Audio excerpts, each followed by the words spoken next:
Hello hi എല്ലാവർക്കും ലേണിയുടെ പുതിയ വീഡിയോയിലേക്ക് സ്വാഗതം. ഞാൻ റിതു കൃഷ്ണ. നമ്മൾ ഇന്ന് ഡിസ്കസ് ചെയ്യാൻ പോകുന്നത് മെയ് മാസത്തിലെ മുഴുവൻ കറണ്ട് അഫയേഴ്സ് ആണ്. മെയ് മാസത്തിലെ മുഴുവൻ വാർത്തകളാണ് നമ്മൾ ഇന്ന് ഡിസ്കസ് ചെയ്യാൻ പോകുന്നത്. അപ്പൊ നമുക്ക് ഒട്ടും സമയം കളയാനില്ല, വേഗം നമുക്ക് നമ്മുടെ ചോദ്യത്തിലേക്ക് കടക്കാം. ആദ്യത്തെ ചോദ്യം, who is the Indian player who won the candidate championship, a competition to find the opponent of the world chess championship? അതായത് ലോക ചെസ് ചാമ്പ്യന്റെ എതിരാളിയെ കണ്ടെത്താനുള്ള മത്സരമാണ് കാൻഡിഡേറ്റ് ചാമ്പ്യൻഷിപ്പ് എന്ന് പറയുന്നത്. അതിൽ ചരിത്ര ജയം സ്വന്തമാക്കിയത് ആരാണ്? ലോക ചെസ് ചാമ്പ്യന്റെ എതിരാളിയെ കണ്ടെത്താനുള്ള മത്സരമായ കാൻഡിഡേറ്റ് ചാമ്പ്യൻഷിപ്പില് ചരിത്ര വിജയം സ്വന്തമാക്കിയത് ആരാണ്? Right answer is D Gukesh. ഈ നേട്ടം സ്വന്തമാക്കുന്ന ഏറ്റവും പ്രായം കുറഞ്ഞ ചെസ് താരമാണ് 17കാരനായ ഗുഗേഷ്. ഇതിഹാസ താരം ഗാരി കാസ്പറോവിന്റെ പേരിലുണ്ടായിരുന്ന റെക്കോർഡാണ് ഗുഗേഷ് പഴങ്കഥയാക്കിയിരിക്കുന്നത്. വിശ്വനാഥൻ ആനന്ദിന് ശേഷം കാൻഡിഡേറ്റ് ചെസ് കിരീടം നേടുന്ന ആദ്യ ഇന്ത്യൻ താരവും ആര് തന്നെയാണ്? ഗുഗേഷ് തന്നെയാണ്. ലോക ചാമ്പ്യൻഷിപ്പ് ഫൈനലിൽ കളിക്കുന്ന ഏറ്റവും പ്രായം കുറഞ്ഞ താരമെന്ന നേട്ടം കുറിച്ച ഗുഗേഷ് 12ാം വയസ്സിൽ ഗ്രാൻഡ് മാസ്റ്ററായി ചരിത്രം കുറിച്ച താരമാണ്. ഇന്ത്യയുടെ ഏറ്റവും പ്രായം കുറഞ്ഞ ഗ്രാൻഡ് മാസ്റ്റർ പദവി സ്വന്തമാക്കിയ ചെന്നൈ സ്വദേശി 2006 മെയ് 29-നാണ് ജനിച്ചത്. ചൈനീസ് ഗ്രാൻഡ് മാസ്റ്റർ ഡിങ് ലെറിനാണ് ലോക ചെസ് ചാമ്പ്യനെ കണ്ടെത്താനുള്ള പോരാട്ടത്തിൽ ഗുഗേഷിന്റെ എതിരാളി. അപ്പൊ എന്താണ് ലോക ചെസ് ചാമ്പ്യന്റെ എതിരാളിയെ കണ്ടെത്താനുള്ള മത്സരമായ കാൻഡിഡേറ്റ് ചാമ്പ്യൻഷിപ്പില് ആരാണ് ചരിത്ര വിജയം കുറിച്ചത്? ഡി ഗുഗേഷ് ആണ് അല്ലെ. എത്ര വയസ്സാണ്? 17 വയസ്സാണ് അല്ലെ. രണ്ടാമത്തെ ചോദ്യം, which is the most populous country in the world? അതായത് ലോകത്ത് തന്നെ ഏറ്റവും കൂടുതൽ ജനസംഖ്യയുള്ള രാജ്യം ഏതാണ്? ലോകത്തിൽ തന്നെ ഏറ്റവും കൂടുതൽ ജനസംഖ്യയുള്ള രാജ്യം ഏതാണ്? Right answer is India. ലോകത്തെ ഏറ്റവും കൂടുതൽ ജനസംഖ്യയുള്ള രാജ്യമായിട്ട് ഇന്ത്യ തുടർന്നുകൊണ്ടിരിക്കുകയാണ്. 144.17 കോടി ജനങ്ങളുമായാണ് ഇന്ത്യയുടെ ഒന്നാം സ്ഥാനം. ലോക ജനസംഖ്യാ സ്ഥിതി വ്യക്തമാക്കുന്ന പുതിയ യുണൈറ്റഡ് നേഷൻസ് പോപ്പുലേഷൻ ഫണ്ട് റിപ്പോർട്ടിലാണ് ജനസംഖ്യ കണക്ക് സംബന്ധിച്ച വിവരങ്ങൾ. 142.5 കോടി ജനസംഖ്യയുള്ള ചൈനയാണ് ലോകസംഖ്യയിൽ 2ാം സ്ഥാനത്തുള്ള രാജ്യം. ആദ്യം ഇന്ത്യക്കാണ് 144.17 കോടി ജനങ്ങൾ അല്ലെ. ചൈനയ്ക്ക് എത്രയാണ്? 142.5 കോടി ജനങ്ങളാണ് ഉള്ളത്. പിന്നെ എന്താണ് പറയാനുള്ളത്? ഇന്ത്യയിൽ പുരുഷന്മാരുടെ ആയുർദൈർഘ്യം 71 വയസ്സും സ്ത്രീകളുടേത് 74 വയസ്സും എന്നാണ് റിപ്പോർട്ടിലുള്ളത്. ഏത് റിപ്പോർട്ടില്? UN റിപ്പോർട്ടിൽ കേട്ടോ. UN റിപ്പോർട്ട് പ്രകാരം ആഗോള ജനസംഖ്യ 812 കോടിയിലേക്ക് കുതിച്ചുയർന്നെന്നാണ് പറയുന്നത്. United Nations population fund UNFPA 2024 report അനുസരിച്ച് ലോക ജനസംഖ്യ 811.9 കോടിയിലാണ് എത്തിയിരിക്കുന്നത്. അപ്പൊ നമ്മൾ പറഞ്ഞു അതില് ഫസ്റ്റ് കിട്ടിയിരിക്കുന്ന ആർക്കാണ്? നമ്മുടെ ഇന്ത്യക്കാണ്. സെക്കൻഡ് ആർക്കാണ്? ചൈനയ്ക്കാണ്. 144.17 കോടിയുമായി ലോകത്തെ ഏറ്റവും ജനസംഖ്യയുള്ള രാജ്യം ഏതാണ്? ഇന്ത്യയാണ്. 142.5 കോടി ജനസംഖ്യയുമായി ചൈനയാണ് 2ാം സ്ഥാനത്ത് അല്ലെ. ആദ്യ 10 ഇടം പിടിച്ച രാജ്യങ്ങൾ ഏതൊക്കെയാ ചോദിച്ചു കഴിഞ്ഞാൽ USA 34.1 കോടി, 1 കോടി. ഇന്തോനേഷ്യ 27.9 കോടി. പാകിസ്ഥാൻ 24.5 കോടി. നൈജീരിയ 22.9. ബ്രസീൽ 21.7.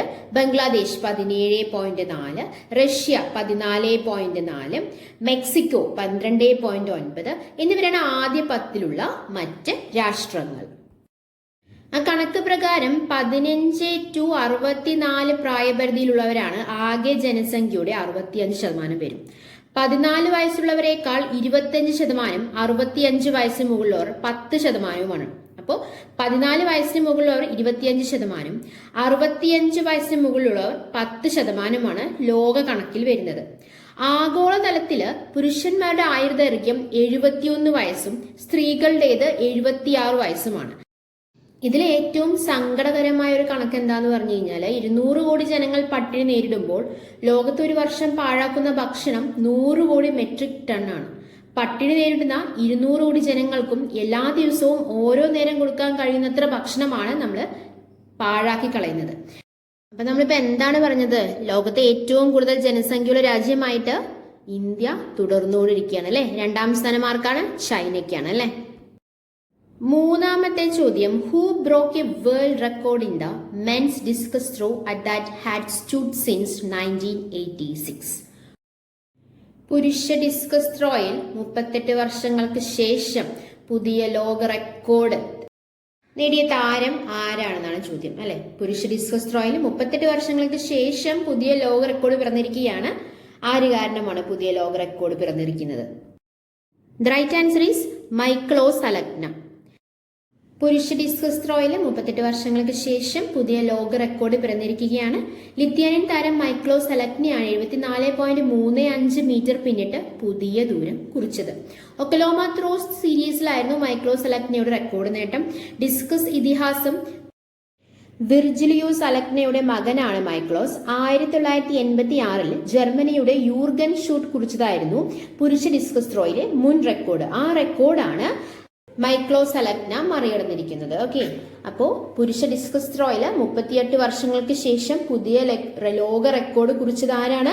മൈക്ലോസ് Alekna, 74.35 metre. അടുത്ത ചോദ്യം, നാലാമത്തെ ചോദ്യം, who has been appointed as the next chief of the Indian Navy? Who has been appointed as the next chief of the Indian Navy? Indian നാവികസേനയുടെ പുതിയ മേധാവി ആരാണ്? ഇന്ത്യൻ നാവികസേനയുടെ പുതിയ മേധാവി ആരാണ്? The right answer is DK Tripathi. Okay, Indian നാവികസേനയുടെ പുതിയ മേധാവിയായി വൈസ് അഡ്മിറൽ DK ത്രിപാഠിയാണ് തെരഞ്ഞെടുത്തിരിക്കുന്നത്. നിലവിൽ സേനയുടെ ഉപമേധാവിയാണ് DK ത്രിപാഠി. സേനാ മേധാവിയും മലയാളിയുമായ അഡ്മിറൽ R ഹരികുമാറിന്റെ പിൻഗാമിയായിട്ടാണ് നിയമനം. 1985 സേനയിൽ ചേർന്ന അദ്ദേഹം ഏഴിമല നാവിക academy commandant, naval operate director general തുടങ്ങിയ പദവികൾ അദ്ദേഹം വഹിച്ചിട്ടുണ്ട്. അപ്പോൾ നാവികസേനയ്ക്ക് പുതിയ മേധാവിയെ കിട്ടിയിരിക്കുകയാണ്. അദ്ദേഹത്തിന്റെ പേരെന്താണ്? DK ത്രിപാഠി. അഞ്ചാമത്തെ ചോദ്യം, who are the Malayalis who have been selected for the Indian women's 2020 cricket team? Who are the Malayalis who have been selected for the Indian women's 20 cricket team? അതായത് ബംഗ്ലാദേശ് പര്യടനത്തിനുള്ള ഇന്ത്യൻ വനിതാ 2020 ക്രിക്കറ്റ് ടീമിലേക്ക് തെരഞ്ഞെടുക്കപ്പെട്ട മലയാളികൾ ആരൊക്കെയാണ്? The right answer is Sajana Sajeevan, Asha Shobhana. Bangladesh പര്യടനത്തിനുള്ള Indian വനിതാ 2020 cricket ടീമിലേക്ക് മലയാളികളായ സജന സജീവനും ആശ ശോഭനയുമാണ് തെരഞ്ഞെടുക്കപ്പെട്ടിട്ടുള്ളത്. വനിതാ പ്രീമിയർ ലീഗിലെ പ്രകടനമാണ് വയനാട് സ്വദേശികളായ സജനയ്ക്കും പുതുച്ചേരിക്കായി കളിക്കുന്ന തിരുവനന്തപുരം സ്വദേശിയായ ആശാ ശോഭനയ്ക്കും രാജ്യാന്തര അരങ്ങേറ്റത്തിന് വഴിതെളിച്ചത്. ബംഗ്ലാദേശിനെതിരെ 5 മത്സരങ്ങൾ ഉൾപ്പെടുന്ന പരമ്പരയാണ് ഇന്ത്യ കളിക്കുക. ചോദ്യം, ആറാമത്തെ ചോദ്യം, which team holds the record of chasing the highest target in the history of 2020 cricket? അതായത് 2020 ക്രിക്കറ്റിന്റെ ചരിത്രത്തിലെ ഏറ്റവും ഉയർന്ന വിജയലക്ഷ്യം പിന്തുടർന്ന് കീഴടക്കുന്ന ടീം എന്ന റെക്കോർഡ് നേടിയ ടീം ഏതാണ്? 2020 ക്രിക്കറ്റിന്റെ ചരിത്രത്തിലെ ഏറ്റവും ഉയർന്ന വിജയലക്ഷ്യം പിന്തുടർന്ന് കീഴടക്കുന്ന ടീം എന്ന റെക്കോർഡ് നേടിയ ടീം ഏതാണ്? The right answer is Punjab Kings. 2020 ക്രിക്കറ്റിന്റെ ചരിത്രത്തിലെ ഏറ്റവും ഉയർന്ന വിജയലക്ഷ്യം പിന്തുടർന്ന് കീഴടക്കുന്ന ടീം എന്ന record IPL team Punjab Kings സ്വന്തമാക്കിയിരിക്കുകയാണ്. 20 ഓവറിൽ 6 വിക്കറ്റ് നഷ്ടത്തിൽ 261 റൺസ് നേടി കൊൽക്കത്ത നൈറ്റ് റൈഡേഴ്സ് ഉയർത്തിയ വിജയലക്ഷ്യമാണ് പഞ്ചാബ് കിങ്സ് കീഴടക്കിയത്. സെഞ്ചുറി നേടിയ ജോണി ബെയർസ്റ്റെയാണ് കളിയിലെ താരം. 42 സിക്സറുകൾ പിറന്ന മത്സരം 2020 ക്രിക്കറ്റ് ചരിത്രത്തിലെ ഏറ്റവും കൂടുതൽ സിക്സ് പിറന്ന മത്സരം എന്ന റെക്കോർഡും കൈവരിച്ചിരിക്കുകയാണ്. അടുത്ത ചോദ്യം, ഏഴാമത്തെ ചോദ്യം, who are the league shield winners of Indian super league football? Who are the league shield winners of Indian super league football? Indian super league ഫുട്ബോളിലെ ലീഗ് ഷീൽഡ് ജേതാക്കളായ ടീം ഏതാണ്? ഇന്ത്യൻ സൂപ്പർ ലീഗ് ഫുട്ബോളിലെ league shield ജേതാക്കൾ ആരാണ്? The right answer is Kolkata Mohun Bagan Super Giants are the league shield winners of Indian Super League Football. 22 കളികളിൽ 48 പോയിന്റോടെയാണ് ബഗാന്റെ നേട്ടം. ISL league റൗണ്ടിൽ ഒന്നാമതെത്തുന്ന ടീമിനുള്ളതാണ് shield. Mohan ബഗാന്റെ ആദ്യത്തെ ഷീൽഡ് വിജയമാണിത്. ഈ ജയത്തോടെ AFC ചാമ്പ്യൻസ് ലീഗിനുള്ള ഇന്ത്യൻ പ്രതിനിധികളായും ബഗാൻ തിരഞ്ഞെടുക്കപ്പെട്ടിട്ടുണ്ട്. സീസണിൽ ബഗാന്റെ രണ്ടാമത്തെ കിരീടമാണിത്. നേരത്തെ ഡ്യൂറാൻ കപ്പും ബഗാൻ സ്വന്തമാക്കിയിരുന്നു. ഏഴാമത്തെ ചോദ്യം, കാദിയ wheat recent got A GI tag belongs to which state? കാദിയ wheat recent got A GI tag belong to which state? ഏതാണ് right answer? The right answer is Uttar Pradesh. കാദിയ wheat recent got A GI tag belongs to which state? Uttar Pradesh. ബ്രഹ്മർഷി ദേശം, മധ്യദേശം എന്നീ പേരുകൾ പ്രാചീന കാലത്ത് അറിയപ്പെട്ടിരുന്ന സംസ്ഥാനമാണ് ഉത്തർപ്രദേശ്. ബ്രഹ്മർഷി ദേശം, മധ്യദേശം. മധ്യദേശം എന്ന് പറയുമ്പോൾ മധ്യപ്രദേശ് എന്ന് വിചാരിക്കരുത്. ബ്രഹ്മർഷി ദേശം, മധ്യദേശം എന്നീ പേരുകൾ പ്രാചീന കാലത്ത് അറിയപ്പെട്ടിരുന്ന സംസ്ഥാനമാണ് ഏത്? ഉത്തർപ്രദേശ്. ഏറ്റവും ജനസംഖ്യ കൂടിയ ഇന്ത്യൻ സംസ്ഥാനം ഉത്തർപ്രദേശാണ്. ആര്യവത്തം എന്ന് പ്രാചീന കാലത്ത് അറിയപ്പെടുന്ന സംസ്ഥാനവും അത് ഉത്തർപ്രദേശ് തന്നെയാണ്. ഇന്ത്യയുടെ പഞ്ചസാര കിണ്ണം എന്നറിയപ്പെടുന്ന സംസ്ഥാനമാണ് ഉത്തർപ്രദേശ്. ഏറ്റവും കൂടുതൽ സംസ്ഥാനങ്ങളുമായി അതിർത്തി പങ്കിടുന്ന ഇന്ത്യൻ സംസ്ഥാനം അത് ഉത്തർപ്രദേശാണ്. ഏറ്റവും കൂടുതൽ സംസ്ഥാനങ്ങളുമായി അതിർത്തി പങ്കിടുന്ന 8 സംസ്ഥാനങ്ങളുമായിട്ടാണ് ഉത്തർപ്രദേശ് അതിർത്തി പങ്കിടുന്നത്. ഇന്ത്യയിലെ ഏറ്റവും കൂടുതൽ ദേശീയ പാതകൾ കടന്നു പോകുന്ന ഇന്ത്യൻ സംസ്ഥാനവും ഇന്ത്യയിലെ ഏറ്റവും കൂടുതൽ ചെറുകിട യൂണിറ്റുകളുള്ള സംസ്ഥാനവും ഏറ്റവും കൂടുതൽ പ്രധാനമന്ത്രിമാരെ സംഭാവന ചെയ്ത സംസ്ഥാനവും ഏത് തന്നെയാണ്? ഉത്തർപ്രദേശ് തന്നെയാണ്. ഏറ്റവും കൂടുതൽ ദേശീയ പാതകൾ കടന്നു പോകുന്ന ഇന്ത്യൻ സംസ്ഥാനം, ഏറ്റവും കൂടുതൽ ചെറുകിട യൂണിറ്റുകളുള്ള ഇന്ത്യൻ സംസ്ഥാനം, ഏറ്റവും കൂടുതൽ പ്രധാനമന്ത്രിമാരെ സംഭാവന ചെയ്ത ഇന്ത്യൻ സംസ്ഥാനവും ഏത് തന്നെയാണ്? ഉത്തർപ്രദേശ് തന്നെയാണ്. യുണൈറ്റഡ് പ്രൊവിൻസ് എന്നറിയപ്പെടുന്ന സംസ്ഥാനവും ഏത് തന്നെയാണ്? ഉത്തർപ്രദേശ് തന്നെയാണ്. United province. അടുത്ത ചോദ്യം, 9ാമത്തെ ചോദ്യം. Nicest programme recent scene in news is operated by which organisation? Nicest, NICES അല്ലെ. Nicest programme recent scene in news is operated by which organisation? The right answer is ISRO. ISRO is operated, അല്ലെങ്കിൽ nicest programme is operated by ISRO. അവസാനത്തെ ചോദ്യം, 10ാമത്തെ ചോദ്യം. What is the theme of World Autism Awareness Day 2024? What is the theme of World Autism Awareness Day 2024?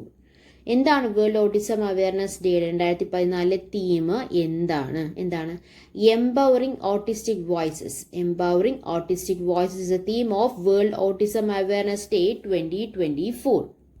11ാമത്തെ ചോദ്യം. Which digital literacy plan to make Kerala the first state to achieve complete digital literacy? അതായത് സമ്പൂർണ്ണ digital സാക്ഷരത കൈവരിക്കുന്ന ആദ്യ സംസ്ഥാനമായി കേരളത്തെ മാറ്റുന്നതിനുള്ള ഡിജിറ്റൽ സാക്ഷരതാ പദ്ധതി ഏതാണ്? സമ്പൂർണ്ണ ഡിജിറ്റൽ സാക്ഷരത കൈവരിക്കുന്ന ആദ്യ സംസ്ഥാനമായി കേരളത്തെ മാറ്റുന്നതിനുള്ള ഡിജിറ്റൽ സാക്ഷരതാ പദ്ധതി ഏതാണ്? The right answer is DG Keralam. പദ്ധതിയുടെ പ്രവർത്തനങ്ങൾ 2024 ഒക്ടോബർ അവസാനത്തോടെ പൂർത്തിയാക്കി 2024 നവംബർ 1 കേരള പിറവി ദിനത്തിൽ സമ്പൂർണ്ണ ഡിജിറ്റൽ സാക്ഷരത കൈവരിച്ച രാജ്യത്തെ ആദ്യ സംസ്ഥാനമായി കേരളത്തെ പ്രഖ്യാപിക്കുക എന്നുള്ളതാണ് ഡിജി കേരളത്തിന്റെ ലക്ഷ്യം. ഡിജിറ്റൽ സാക്ഷരത കൈവരിച്ച ഇന്ത്യയിലെ ആദ്യ നഗരസഭ കൊട്ടാരക്കരയിലാണ്. കേരളത്തിലെ ആദ്യ സമ്പൂർണ്ണ ഡിജിറ്റൽ സാക്ഷരത നിയോജക മണ്ഡലം തളിപ്പറമ്പാണ്. അപ്പോൾ ഡിജിറ്റൽ സാക്ഷരത കൈവരിച്ച ഇന്ത്യയിലെ ആദ്യ നഗരസഭ കൊട്ടാരക്കരയും ആദ്യ സമ്പൂർണ്ണ ഡിജിറ്റൽ സാക്ഷരത നിയോജക മണ്ഡലം തളിപ്പറമ്പുമാണ്, മറക്കരുത്. അടുത്ത ചോദ്യം, 12ാമത്തെ ചോദ്യം. Where is the venue for the world first artificial intelligence security summit? Where is the venue for the world first artificial intelligence security summit? അതായത് ലോകത്തെ ആദ്യ ആർട്ടിഫിഷ്യൽ ഇന്റലിജൻസ് സുരക്ഷാ ഉച്ചകോടിയുടെ വേദി ഏതായിരുന്നു? ലോകത്തെ ആദ്യ ആർട്ടിഫിഷ്യൽ ഇന്റലിജൻസ് സുരക്ഷാ ഉച്ചകോടിയുടെ വേദി ഏതായിരുന്നു? The right answer is Britain. ബ്രിട്ടനിൽ മിൽട്ടൺ കെയ്ൽസിലെ ബ്ലെച്ച്ലി പാർക്കിലാണ് ഉച്ചകോടി നടന്നത്. AI അഥവാ ആർട്ടിഫിഷ്യൽ ഇന്റലിജൻസിനെ കുറിച്ചിട്ടുള്ള പുതിയ വാർത്തകൾ എന്തൊക്കെയാ ചോദിച്ചു കഴിഞ്ഞാൽ, ഇന്ത്യയിലെ ആദ്യ ആർട്ടിഫിഷ്യൽ ഇന്റലിജൻസ് അധിഷ്ഠിത സോഫ്റ്റ്വെയർ എഞ്ചിനീയർ പുറത്തിറക്കിയിട്ടുണ്ട്. അതിന്റെ പേരെന്താണ്? ദേവിക എന്നാണ്. ആദ്യ ആർട്ടിഫിഷ്യൽ ഇന്റലിജൻസ് അധിഷ്ഠിത സോഫ്റ്റ്വെയർ എഞ്ചിനീയറിന്റെ പേരാണ് ദേവിക. ഓക്കെ. മോണിക്ക ഒരു AI സ്റ്റോറി നമ്മൾ പഠിച്ചിട്ടുണ്ടായിരുന്നു. ആദ്യ ആർട്ടിഫിഷ്യൽ ഇന്റലിജൻസ് സിനിമയാണ് മോണിക്ക ഒരു AI സ്റ്റോറി. അതുപോലെ തന്നെ ചാറ്റ് GPT, ഗൂഗിൾ ബാർഡ് എന്നിവയ്ക്ക് ബദലായി എലോൺ മസ്കിന്റെ AI കമ്പനി പുറത്തിറക്കിയ ആർട്ടിഫിഷ്യൽ ഇന്റലിജൻസ് ആണ് chat bot Grok. Chat bot ആണ് ഏത്? ഗ്രോക്ക് എന്ന് പറയുന്നത്. ചാറ്റ് GPTക്ക് ബദലായി ചൈനീസ് സ്ഥാപകനായ ബൈഡു അവതരിപ്പിച്ച ആർട്ടിഫിഷ്യൽ ഇന്റലിജൻസ് ചാറ്റ് ബോട്ട് ആണ് ഏർണി. അപ്പോൾ ഗ്രോക്ക് ഉണ്ട്, അതുപോലെ തന്നെ ഏർണി ഉണ്ട്, ചാറ്റ് GPTക്ക് ബദലായിട്ടുള്ളത്. നമ്മൾ പറഞ്ഞു ആദ്യ ആർട്ടിഫിഷ്യൽ ഇന്റലിജൻസ് സുരക്ഷാ ഉച്ചകോടി നടന്ന ബ്രിട്ടനിലാന്ന് പറഞ്ഞു. 2024 16 ബ്രിക്സ് ഉച്ചകോടിയുടെ വേദി ഏതായിരുന്നു? അത് റഷ്യ ആയിരുന്നു കേട്ടോ. 2024 16 ബ്രിക്സ് ഉച്ചകോടിയുടെ വേദി ഏതായിരുന്നു? റഷ്യ ആയിരുന്നു. 2023 15 ബ്രിക്സ് ഉച്ചകോടിയുടെ വേദിയായത് ദക്ഷിണാഫ്രിക്കയിലെ ജോഹനസ്ബർഗ് ആണ്. 2022 ബെയ്ജിംഗ് ആയിരുന്നു. 2024 ക്വാഡ് ഉച്ചകോടിയുടെ വേദി ഇന്ത്യയാണ്. അപ്പോ 2024 16 ബ്രിക്സ് ഉച്ചകോടിയുടെ വേദി റഷ്യയും, 2023 ജോഹന്നാസ്ബർഗും, 2022 ബ്രിക്സ് ഉച്ചകോടിയുടെ വേദി ഏതായിരുന്നു? ബെയ്ജിംഗ് ആയിരുന്നു. 2024 ക്വാഡ് ഉച്ചകോടിയുടെ വേദി ഇന്ത്യയായിരുന്നു. അടുത്ത ചോദ്യം 13ാമത്തെ ചോദ്യം. Which is the country launched the world first car that runs entirely on ethanol fuel? അതായത് പൂർണ്ണമായും എഥനോൾ ഇന്ധനത്തിൽ ഓടുന്ന ലോകത്തെ ആദ്യ കാർ പുറത്തിറക്കിയ രാജ്യം ഏതാണ്? പൂർണ്ണമായും എഥനോൾ ഇന്ധനത്തിൽ ഓടുന്ന ലോകത്തെ ആദ്യ കാർ പുറത്തിറക്കിയ രാജ്യം ഏതാണ്? The right answer is India. Toyota കമ്പനിയാണ് എഥനോൾ ഇന്ധനത്തിൽ ഓടുന്ന ലോകത്തെ ആദ്യത്തെ കാർ നിർമ്മിച്ചത്. ഹൈഡ്രജൻ ഇന്ധനമാക്കുന്ന ലോകത്തെ ആദ്യ കണ്ടെയ്നർ ഫീഡൽ കപ്പലിന്റെ നിർമ്മാണം ആരംഭിച്ചത് കൊച്ചി കപ്പൽ നിർമ്മാണശാലയിലാണ്. ലോക ജൈവ ഇന്ധന ദിനം എന്നാണ്? ഓഗസ്റ്റ് 10-നാണ്. 14ാമത്തെ ചോദ്യം. Udbodh scheme implemented in Kochi corporation is related to which disease? അതായത് കൊച്ചി കോർപ്പറേഷൻ നടപ്പിലാക്കിയ ഉദ്ബോധ് പദ്ധതി ഏത് രോഗവുമായി ബന്ധപ്പെട്ടതാണ്? Udbodh. The right answer is dementia. Kochi കോർപ്പറേഷന്റെ സഹകരണത്തോടെ എറണാകുളം ജില്ലാ ഭരണകൂടവും കൊച്ചി ശാസ്ത്ര സാങ്കേതിക സർവകലാശാലയിലെ സെന്റർ ഫോർ ന്യൂറോ സയൻസ് ഉദ്യമമായ പ്രജ്ഞയും ചേർന്നാണ് ഉദ്ബോധ് പദ്ധതി നടപ്പിലാക്കിയത്. ഇന്ത്യയിലെ തന്നെ ആദ്യത്തെ ഡിമെൻഷ്യ സൗഹൃദ നഗര പദ്ധതിയാണ് ഉദ്ബോധ്. കേരള സാമൂഹിക സുരക്ഷാ മിഷൻ വഴി സാമൂഹിക നീതി നടപ്പാക്കുന്ന ഡിമെൻഷ്യ സൗഹൃദ പദ്ധതിയാണ് ഓർമ്മത്തോണി.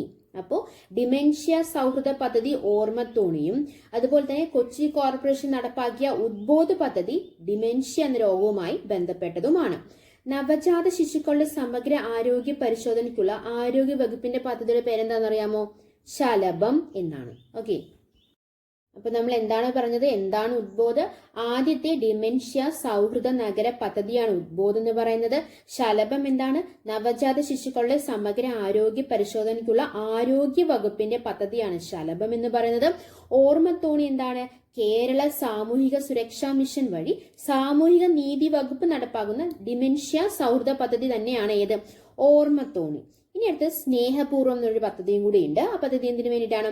അച്ഛനോ അമ്മയോ ഇരുവരും മരിച്ച അല്ലെങ്കിൽ സാമ്പത്തികമായി പിന്നോക്കം നിൽക്കുന്ന വിദ്യാർത്ഥികൾക്ക് സാമൂഹിക സുരക്ഷാ മിഷൻ വഴി വിദ്യാഭ്യാസ ധനസഹായം നൽകുന്ന പദ്ധതിയാണ് ഏത്?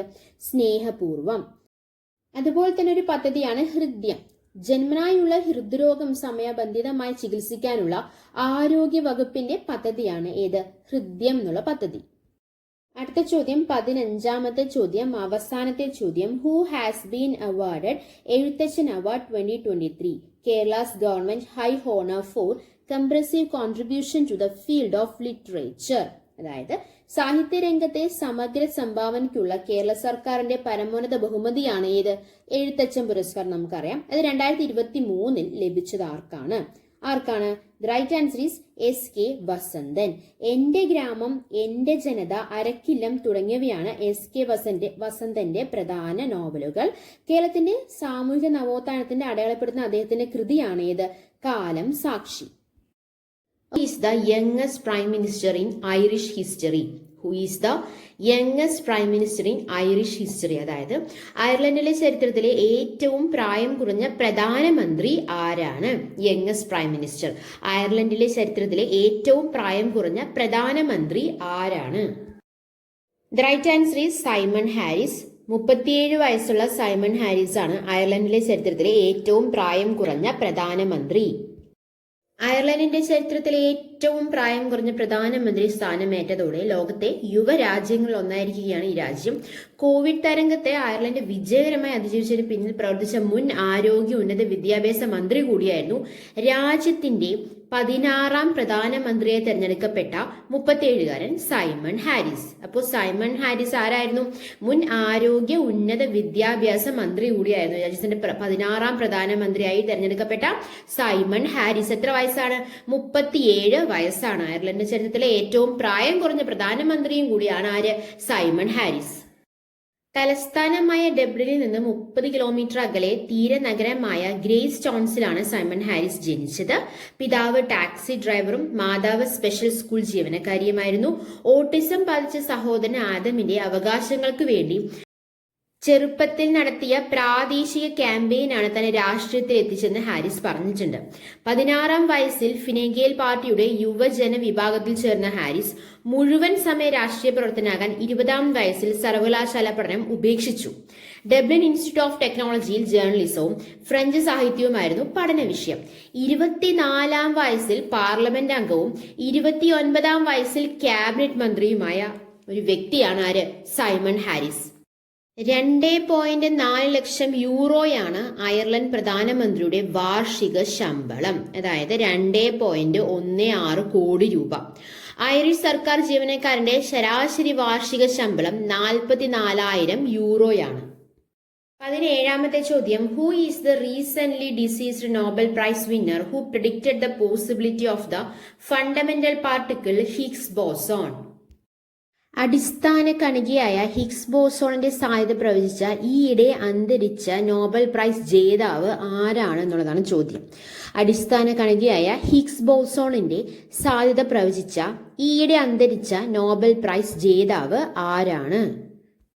The right answer is W Higgs. അടിസ്ഥാന കണികയായ ഹിഗ്സ് ബോസോണിന്റെ സാധ്യത പ്രവചിച്ച ഇംഗ്ലീഷ് നോബൽ ജേതാവ് പീറ്റർ ഡബ്ല്യു ഹിഗ്സ്. 94 വയസ്സായിരുന്നു. ഏപ്രിൽ 9-നാണ് അന്തരിച്ചത്. ദ്രവ്യത്തിന് പിണ്ഡം നൽകുന്ന ഹിഗ്സ് ബോസോൺ എന്ന ദൈവകണത്തെക്കുറിച്ചുള്ള പഠനത്തിനാണ് ഹിഗ്സും ബെൽജിയം സ്വദേശി ഫ്രാൻസോ ഇഗ്ലട്ടും 2013 ഭൗതികശാസ്ത്ര നോബൽ നേടിയത്.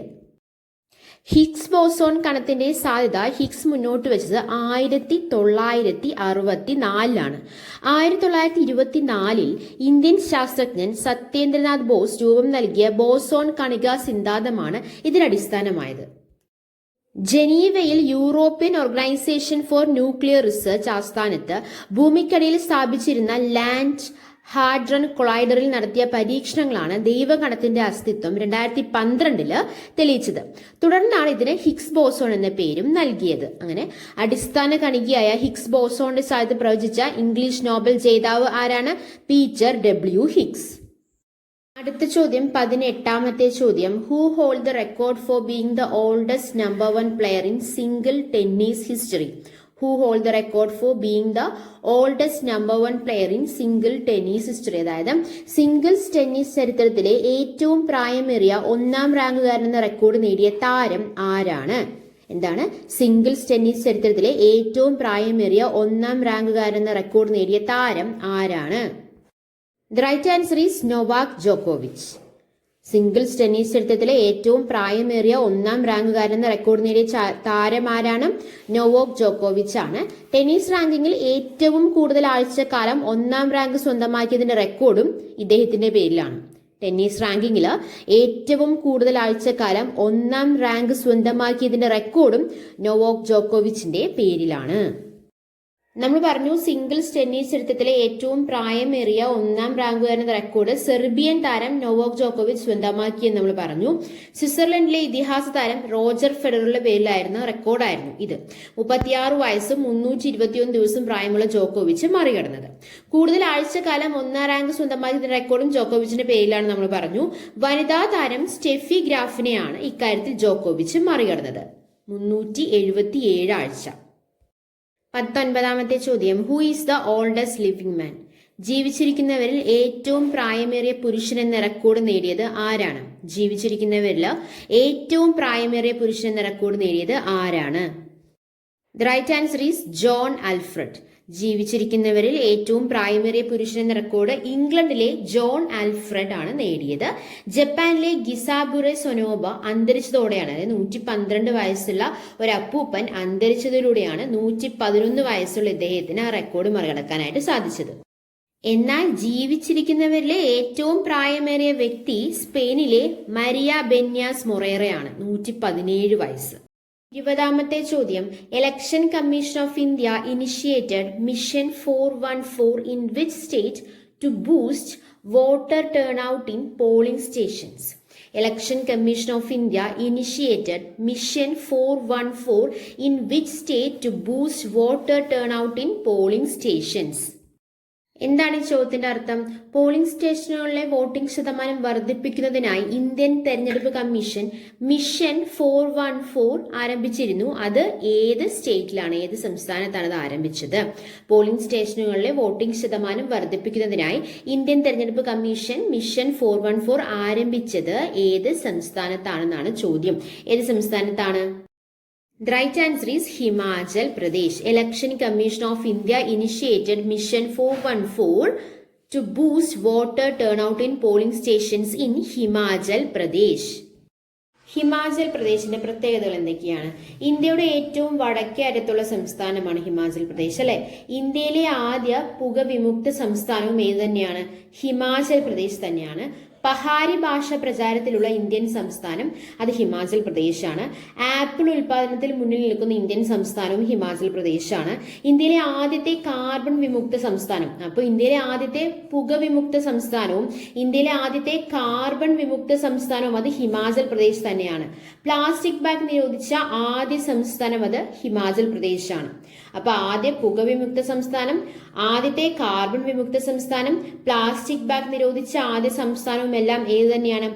ഹിമാചൽ പ്രദേശ് തന്നെയാണ്. ഈ വിധാൻ മൊബൈൽ ആപ്പ് പുറത്തിറക്കിയ ആദ്യ സംസ്ഥാനവും അത് ഹിമാചൽ പ്രദേശാണ്. അപ്പോൾ ഇന്ത്യയുടെ ഏറ്റവും വടക്കേ അറ്റത്തുള്ള സംസ്ഥാനം, ഇന്ത്യയിലെ ആദ്യ പുകവിമുക്ത സംസ്ഥാനം, പഹാരി ഭാഷ പ്രചാരത്തിലുള്ള ഇന്ത്യൻ സംസ്ഥാനം, ആപ്പിൾ ഉൽപാദനത്തിൽ മുന്നിൽ നിൽക്കുന്ന സംസ്ഥാനം, അല്ലെ, ഇന്ത്യയിലെ ആദ്യത്തെ കാർബൺ വിമുക്ത സംസ്ഥാനം, പ്ലാസ്റ്റിക് ബാഗ് നിരോധിച്ച ആദ്യ സംസ്ഥാനം, ഈ വിധാൻ മൊബൈൽ ആപ്പ് പുറത്തിറക്കിയ ആദ്യ സംസ്ഥാനവും അത് ഏത് തന്നെയാണ്? ഹിമാചൽ പ്രദേശ് തന്നെയാണ്.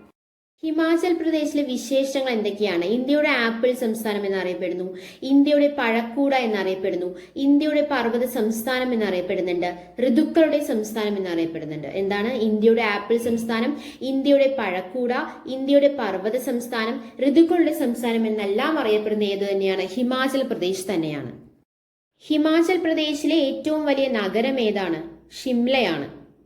ഹിമാചൽ പ്രദേശിലെ ഏറ്റവും വലിയ നഗരം ഷിംലയാണ്. അതുകൊണ്ട് തന്നെ ഹിമാചൽ പ്രദേശിന്റെ തലസ്ഥാനം ഏത് തന്നെയാണ്? ഷിംല തന്നെയാണ്. ബ്രിട്ടീഷ് ഇന്ത്യയുടെ വേനൽക്കാല തലസ്ഥാനം എന്നറിയപ്പെടുന്നത് ഷിംലയാണ്. ബ്രിട്ടീഷ് ഇന്ത്യയുടെ വേനൽക്കാല തലസ്ഥാനം എന്നറിയപ്പെടുന്നത് ഷിംലയാണ്. രാഷ്ട്രപതി നിവാസ് എവിടെയാണ് സ്ഥിതി ചെയ്യുന്നത്? ഷിംലയിലാണ്. രാഷ്ട്രപതി നിവാസിന്റെ ആദ്യകാല നാമം എന്താണെന്നറിയാമോ? വൈസ് റീഗൽ ലോഡ്ജ് എന്നാണ്. Vice regal lodge. എന്താണ് പറഞ്ഞത്? ഹിമാചൽ പ്രദേശിലെ ഏറ്റവും വലിയ നഗരം അല്ലെങ്കിൽ ഹിമാചൽ പ്രദേശിന്റെ തലസ്ഥാനം ഏതാണ്? ഷിംലയാണ്. ബ്രിട്ടീഷ് ഇന്ത്യയുടെ വേനൽക്കാല തലസ്ഥാനം എന്നറിയപ്പെടുന്നതും ഷിംല തന്നെയാണ്. രാഷ്ട്രപതി നിവാസ് സ്ഥിതി ചെയ്യുന്നത് ഷിംലയിലാണ്. രാഷ്ട്രപതി നിവാസിന്റെ ആദ്യകാല നാമം എന്താണ്? വൈസ് റീഗൽ ലോഡ്ജ് എന്നാണ്. രാഷ്ട്രപതി നിവാസ് രൂപകൽപ്പന ചെയ്ത ആരാണ്? ഹെൻറി ഇർവിൻ ആണ്. രാഷ്ട്രപതി നിവാസ് രൂപകൽപ്പന ചെയ്ത ആരാണ്? ഹെൻറി ഇർവിൻ ആണ്. ഇന്ത്യൻ ആർമിയുടെ ട്രെയിനിങ് കമാൻഡിന്റെ ആസ്ഥാനവും ഏത് തന്നെയാണ്? ഷിംല തന്നെയാണ്. ഇന്ത്യയിലെ ആദ്യത്തെ ഓട്ടോമാറ്റിക് ടെലിഫോൺ എക്സ്ചേഞ്ച് സ്ഥാപിതമായത് ഷിംലയിലാണ്. ഏഷ്യയിൽ നാഷണൽ ഐസ് സ്കേറ്റിംഗ് റിംഗ് ഉള്ള ഏക സ്ഥലം അത് ഷിംലയാണ്. രാജ്യത്തിൽ ആദ്യമായി റോട്ടോ വൈറസ് വാക്സിനേഷൻ പ്രോജക്ട് നടപ്പിലാക്കിയ ആദ്യ സംസ്ഥാനം ഏതാണ്? ഹിമാചൽ പ്രദേശാണ്. രാജ്യത്തിൽ ആദ്യമായി റോട്ടോ വൈറസ് വാക്സിനേഷൻ പ്രോജക്ട് നടപ്പിലാക്കിയ ആദ്യ സംസ്ഥാനം അത് ഹിമാചൽ പ്രദേശാണ്. പാരാഗ്ലൈഡിംഗ് ലോകകപ്പിന് ആതിഥ്യം വഹിച്ച ആദ്യ സംസ്ഥാനവും ഹിമാചൽ പ്രദേശാണ്. അപ്പൊ ആദ്യ റോട്ടോ വൈറസ് വാക്സിനേഷൻ പ്രോജക്ട് നടത്തിയ ആദ്യ സംസ്ഥാനം ഹിമാചൽ പ്രദേശാണ്. പാരാഗ്ലൈഡിംഗ് ലോകകപ്പിന് ആതിഥ്യം വഹിച്ച ആദ്യ സംസ്ഥാനം ഏത് തന്നെയാണ്? ഹിമാചൽ പ്രദേശ് തന്നെയാണ്. ആംബുലൻസ് സർവീസിനായി മൊബൈൽ ആപ്ലിക്കേഷൻ ഏർപ്പെടുത്തിയ ആദ്യ സംസ്ഥാനം അത് ഹിമാചൽ പ്രദേശാണ്. ആംബുലൻസ് സർവീസിനായി മൊബൈൽ ആപ്ലിക്കേഷൻ ഏർപ്പെടുത്തിയ ആദ്യ സംസ്ഥാനം ഏതാണ്? ഹിമാചൽ പ്രദേശാണ്. പ്രൈമറി സ്കൂൾ തല വിദ്യാഭ്യാസ നിലവാരം ഉയർത്തുന്നതിനായി ഹിമാചൽ പ്രദേശ് ഗവൺമെന്റ് ആരംഭിച്ചൊരു പദ്ധതി ഉണ്ടായിരുന്നു. ആ പദ്ധതിയുടെ പേരെന്താണ്? പ്രേരണ. പ്രൈമറി സ്കൂൾ തല വിദ്യാഭ്യാസ നിലവാരം ഉയർത്തുന്നതിനായി ഹിമാചൽ പ്രദേശ് ഗവൺമെന്റ് ആരംഭിച്ച പദ്ധതി ഏതാണ്? പ്രേരണ. അതുപോലെ തന്നെ പാതയോരങ്ങൾ LED വൽക്കരിക്കുന്നതിനായി ഹിമാചൽ പ്രദേശ് ഗവൺമെന്റ് ഏർപ്പെടുത്തിയ പദ്ധതിയാണ് റിഷ്ത. RISHTA, റിഷ്ത. പാതയോരങ്ങൾ LED വൽക്കരിക്കുന്നതിനായി ഹിമാചൽ പ്രദേശ് ഗവൺമെന്റ് ഏർപ്പെടുത്തിയ പദ്ധതിയുടെ പേരെന്താണ്? റിഷ്ത എന്നാണ്. ഇന്ത്യയിൽ സ്റ്റേറ്റ് ഡേറ്റാ സെന്റർ ആരംഭിക്കുന്ന ആദ്യ സംസ്ഥാനം അത് ഹിമാചൽ പ്രദേശാണ്. അത് മാത്രമല്ല എല്ലാ ബൂത്തുകളിലും VVPAT സംവിധാനത്തോടെയുള്ള വോട്ടിംഗ് മെഷീൻ ഉപയോഗിച്ച് ആദ്യമായി തെരഞ്ഞെടുപ്പ് നടന്ന സംസ്ഥാനവും അത് ഹിമാചൽ പ്രദേശാണ്. എന്താണ്? എല്ലാ ബൂത്തുകളിലും VVPAT സംവിധാനത്തോടെയുള്ള വോട്ടിംഗ് മെഷീൻ ഉപയോഗിച്ച് ആദ്യമായി തെരഞ്ഞെടുപ്പ് നടന്ന സംസ്ഥാനം അത് ഏതാണ്? ഹിമാചൽ പ്രദേശാണ്. ഓക്കെ, അപ്പൊ നമ്മൾ മെയ് മാസത്തിലെ മുഴുവൻ കറണ്ട് അഫയേഴ്സ് നമ്മളിന്ന് ഡിസ്കസ് ചെയ്തിരിക്കുകയാണ്. എടുത്ത കാര്യങ്ങളെല്ലാം നിങ്ങൾക്കുള്ളൊരു വ്യക്തമായി മനസ്സിലായെന്ന് പ്രതീക്ഷിക്കുന്നു. മനസ്സിലായിട്ടുണ്ടെങ്കിൽ നമ്മൾ ലേണോ എന്നുള്ള ചാനൽ സബ്സ്ക്രൈബ് ചെയ്യുക, സപ്പോർട്ട് ചെയ്യുക. Thank you. Thanks for your time. By.